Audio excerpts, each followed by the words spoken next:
The McHenry County Sheriff's Office in Illinois employs over 400 people, and the sheriffs who work there are described as conservators of peace on the department's website.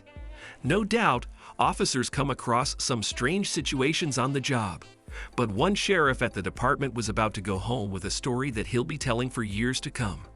The unnamed deputy involved in this story had just returned from a holiday. He had enjoyed his time off, but was eager to get back to serving his community. But upon arrival, he discovered that his squad car wasn't roadworthy. Although this wasn't a serious issue, he made a plan to take the car in for some repairs. A little annoyed that this had happened on his first day back, but this would be a trip to the mechanic unlike any other. The deputy sheriff took his car in for some routine maintenance and also asked the local mechanic to fix his broken headlight, which had suddenly stopped working. Thinking that it would be a quick and easy fix, he never could have anticipated that the real issue with the headlight wasn't due to a blown bulb. The mechanic quickly got to work on the deputy sheriff's vehicle, but immediately noticed something very peculiar. Having worked in the industry for years, he had seen some odd things, but never anything like this. Deputy Sandra Rogers explained the specifics in an interview. The mechanic began replacing the headlight and noticed that the wire had been chewed. But what could have caused it? Well, there are numerous reasons for frayed wiring inside a vehicle. The main suspect was a rodent. Rats and mice are notorious for causing expensive damages by getting inside a stationary car and chewing the wires. Nevertheless, the mechanic pressed on with the repair of the squad car's headlight. But what he discovered next was even stranger. This routine repair was about to get a whole lot more interesting. The mechanic delved deeper into the inner workings of the car to find out what had caused the damage to the wiring. But then he found something completely unexpected. He started to fix the wiring when he saw a whole bunch of leaves. Deputy Rogers explained. The mechanic, thinking that the prime suspect had been identified as a rat, followed the trail of leaves to the unsuspected source of the headlight problem. The deputy sheriff, thinking that the car would be fixed quickly, had gone back to work. After all, a broken headlight shouldn't cause too much trouble, but he was in for the surprise of his career. Shortly after he had left the shop, he received a call and immediately knew that something was wrong. To say that the repair hadn't gone as planned would be an understatement. The mechanic on the other end of the line gave no explanation, but instructed the officer to come back to the shop immediately. He couldn't explain what he had found on the phone. He needed to show him. Intrigued and a little concerned, the officer rushed back to the shop in another police car that he'd borrowed from the department. But his confusion turned into disbelief when the mechanic showed him exactly what was in his car. Upon arrival, the mechanic told the officer that he couldn't believe what he had found. The sheriff didn't know what to think and assumed the worst, that the car would require a lot more work than he had anticipated. The mechanic took him to his squad car and showed him the pile of leaves. But when he looked closer, he understood. Inside the nest of leaves were 4 baby squirrels, Rogers recalled. The mechanic was incredulous. He'd never seen anything like this in all his years of working on cars. The officer's eyes widened. It was clear that a mother squirrel had managed to squeeze into the wheel's arch and had left a big surprise. 4 newborn squirrels, a first for this car repair shop. The mechanic loves animals and didn't want to damage the baby squirrels or their nest, so he carefully removed the wheel from the car and extracted the nest. He didn't even wake the babies.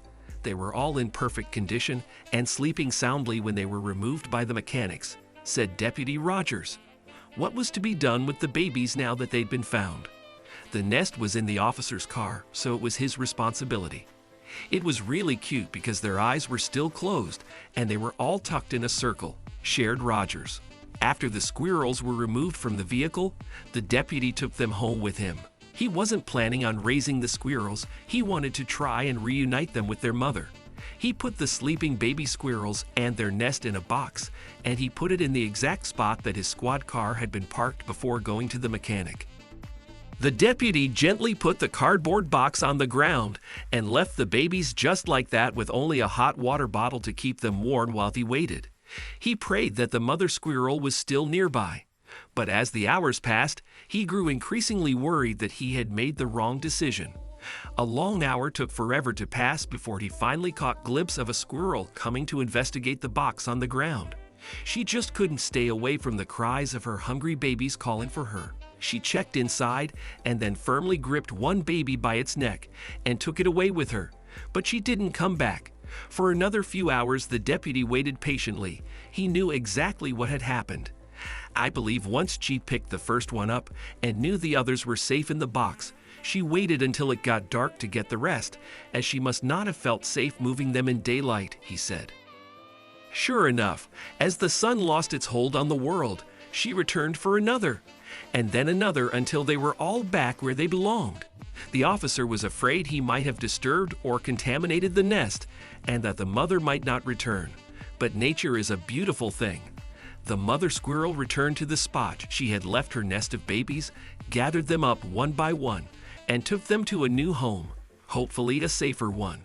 But why had she hidden them in his car? Apparently, this is a common occurrence with squirrels, as they frequently make nests in cars due to the heat that they give off. One site explained, they're attracted by the warmth of the engine, which creates a cozy place for them to nestle. Squirrels create a fine mess once they bring in nuts, acorns, and nesting material, but this can lead to disastrous outcomes. The Canadian Wildlife Federation says that this is actually a very common issue in rural areas, and they suggested that people could try to decrease the occurrences by making their car a less attractive nesting spot. One tip is to leave the car hood open so that the vehicle is cooler, and other options include using taste deterrents to repel squirrels from biting wires. A bitter apple spray is a harmless option that drives squirrels away. It is recommended that you get some advice from your mechanic and a veterinarian on what will work best at keeping squirrels away while avoiding damage to your car. And most importantly, follow the great example that the deputy at McHenry County Sheriff's Office set.